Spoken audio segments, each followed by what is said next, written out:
గురువుగారు, మనం ఇప్పుడు దేవుడికి నైవేద్యం అనేది ఎలా పెట్టాలి? అంటే ఎలా సమర్పిస్తే మనకి మంచిది? చాలా చక్కని ప్రశ్నమ్మా. సాధారణంగా భగవంతునికి నివేదించేటటువంటి ప్రసాదం ఏదైతే ఉంటుందో దాంట్లో చాలా పరమార్థాలున్నాయి. హ్మ్. ప్రసాదః అంటే మన యొక్క ఆత్మను సమర్పిస్తున్నాము అని. ఓకే. అర్థమవుతుందా? హ్మ్. అందుకే భగవంతునికి ఏది చేసినా ఆత్మ సమర్పణా భావంతో చేయాలి. అంటే ఈ సృష్టి మొత్తము ఆయన సృష్టించిందే గదా! హ్మ్.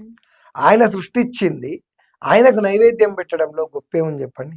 అవును. అవునా కదా? హ్మ్. ఇప్పుడు ఎగ్జాంపుల్ మీ దగ్గర ఒక ఎకరం పంట ఉంది.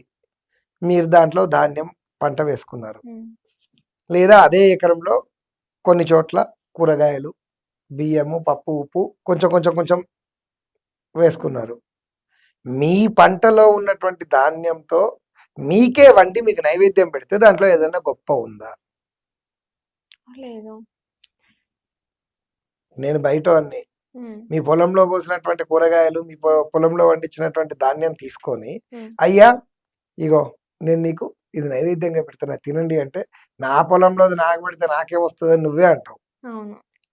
నా దగ్గర లేనిది ఏదన్నా స్పెషల్‌గా పెడితే హ్మ్. సంతోషిస్తా తప్ప, నాలో వండింది నా దాంట్లో పండించింది నాది నాకు పెట్టడంలో నీ గొప్పేంది అని అడుగుతారు గదా! అవును. ఇక్కడ గూడా ఆత్మాత్మం గిరిజామతి సహచరాత్ ప్రాణాత్ శరీరం గృహం పూజాతే విషయోపభోగముని నిద్రా సమాధి స్థితి సంచార పదయేత్యనేక విషయో యద్యత్ కర్మరత్థ అఖిలం భవహరయో శంభోస్తవారాధనం అని చెప్పింది శాస్త్రం. అంటే మానవుడు తింటున్నా, తిరుగుతున్నా, నడుస్తున్నా, పడుకుంటున్నా, పనిలో ఉన్నా, కష్టాల్లో ఉన్నా, సుఖాల్లో ఉన్నా, ఎలాంటి పరిస్థితుల్లో ఉన్నా మన ఆత్మను భగవంతునికి సమర్పణ చెయ్యాలి. హ్మ్. అర్థమైందా? అలా సమర్పించే భావననే నైవేద్యము అని అంటారు. ఓకే. అందులో మనం ఈ పండ్ల రసాలు ఇవన్నీ మరి మీరు పెట్టినప్పుడు అవన్నీ ఎందుకు మాయమైపోవడం లేదు? హ్మ్. భగవంతుడు ప్రత్యక్షంగా తినట్లేదు. కానీ హ్మ్. దాన్ని సారాన్ని స్వామివారు గ్రహిస్తారు. ఇందుకు మీకు ఒక ఉదాహరణ చెప్తా. హ్మ్. మీరెప్పుడైనా గాని దేవాలయంలో పులిహోర ప్రసాదం తిన్నారా? తిన్నాము. ఆ! తిన్నారు గదా! హ్మ్. ఇంట్లో మీరు నార్మల్‌గా పులిహోర వండుకుంటారు కదా! హ్మ్. ఆ పులిహోర టేస్ట్ తెలుసు కదా మీకు. తెలుసు. దేవాలయంలో అది బావుంటదా? ఇంట్లో అది బావుంటదా? దేవాలయంలోదే బావుంటది. కారణం ఏంటి? తెలీదు. మీరు వేసేది, మేము వేసేది హ్మ్. అవే ఇంగ్రీడియెంట్స్ గదా! అవును. అదే అన్నం, అదే చింతపండు హ్మ్. లేదా అదే నిమ్మకాయ ఏదో. హ్మ్. కానీ మరి ప్రసాదము రుచి ఎందుకు దేవాలయంలోనే బావుంటుంది. ఇంట్లో నార్మల్‌గా ఎందుకుంటుంది? హ్మ్.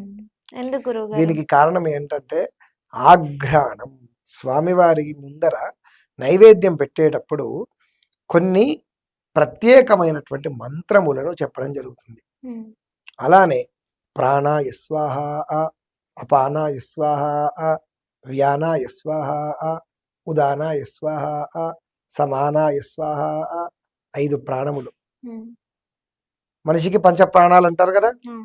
ఈ 5 ప్రాణముల యొక్క మంత్రములతో భగవంతునికి మన యొక్క ఆత్మను సమర్పణ చేస్తాం.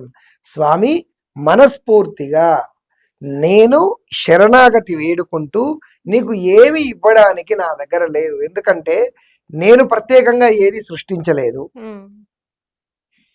నన్ను సృష్టించింది కూడా నీవే కనుక నీవు సృష్టించిన దాన్నే నీకు సమర్పిస్తున్నాను. కానీ ఇందులో ఒక విశేషం ఉంది. హ్మ్. ఏమిటి అంటే నీవు సృష్టించిన దాంతో ప్రత్యేకించి నా త్రికరణ శుద్ధిని, నా బుద్ధిని, నా ఆత్మను కూడా నీకే నివేదిస్తున్నానయ్యా అని ఓకే. స్వామివారికి ఆత్మ సమర్పణా భావంతో నైవేద్యాన్ని గిట పెట్టినట్టయితే హ్మ్. దానిని స్వామివారు అనుగ్రహించడం జరుగుతుంది.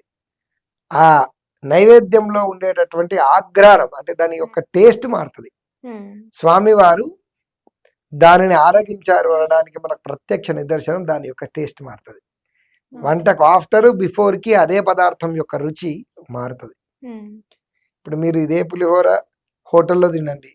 మీరు ఇంట్లో చేసుకోండి, దేవాలయంలో చేసుకోండి. మూడిటికి తేడా ఉంటది. అవును. కారణం హోటల్‌లో ఇదే పులిహోర జనాలు టేస్ట్ కోసం వండుతున్నారు కాబట్టి వాడు ఇష్టం ఉన్నట్టు ఏదో ఆలోచిస్తూ ఎలానో వండుతాడు. అదోలా తయారవుతుంది. హ్మ్. ఇంట్లో మనము ఒక రకమైనటువంటి బుద్ధిని పెడుతూ హ్మ్. సీరియల్ చూసుకుంటూ, ఫోన్‌లో మాట్లాడుకుంటూ, లేదా రుచి కోసమనో, ఐహిక విషయాల మీద చేస్తాం. హ్మ్. కానీ దేవాలయంలో బ్రాహ్మణులు శుచిగా స్నానం చేసి, వేద మంత్రములను పఠిస్తూ, హ్మ్. అన్న సూక్తములను పఠిస్తూ, చక్కగా వంటలో ఇది ఆ భగవంతుడైనటువంటి పరమేశ్వరుడి యొక్క ప్రసాదము అనేటటువంటి బుద్ధితోని హ్మ్. ఆ నైవేద్యాన్ని వండడం జరుగుతుంది. ఆ పవిత్రత వల్ల, ఆ భగవంతునికి ఆత్మ సమర్పణ నివేదనం చేయడం వల్ల, ఆ ప్రసాదంలోని యొక్క టేస్ట్ మారి మధురంగా ఉంటుంది. అది ఓకే. ఏ ఐటెమ్ అయినా అంతే. హ్మ్. ఇక్కడ మనము స్వామివారికి నివేదించాల్సింది మన యొక్క ఆత్మ నివేదన. హ్మ్. కనుక ఆత్మ నివేదన సాక్షిగా నైవేద్యాన్ని స్వామివారికి సమర్పించడం అనేది అత్యుత్తమమైనటువంటి ఫలితం. ఓకే గురువుగారు.